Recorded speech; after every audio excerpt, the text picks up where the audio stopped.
mama uketi, kabla uketi simama hapo kidogo tu. Mama, sikiza kitu moja. Unaangalia kamera. Ulikuwa unahutubia nchi nzima.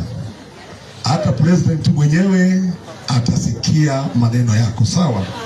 Sasa hiyo maneno yote umesema tigako maka thirikari ni kuruta wira wayo, athuri na atumia ni tukumugitira, kanitha ni kumuhoera, mutikwa nago tondu Ngai ni amwendete.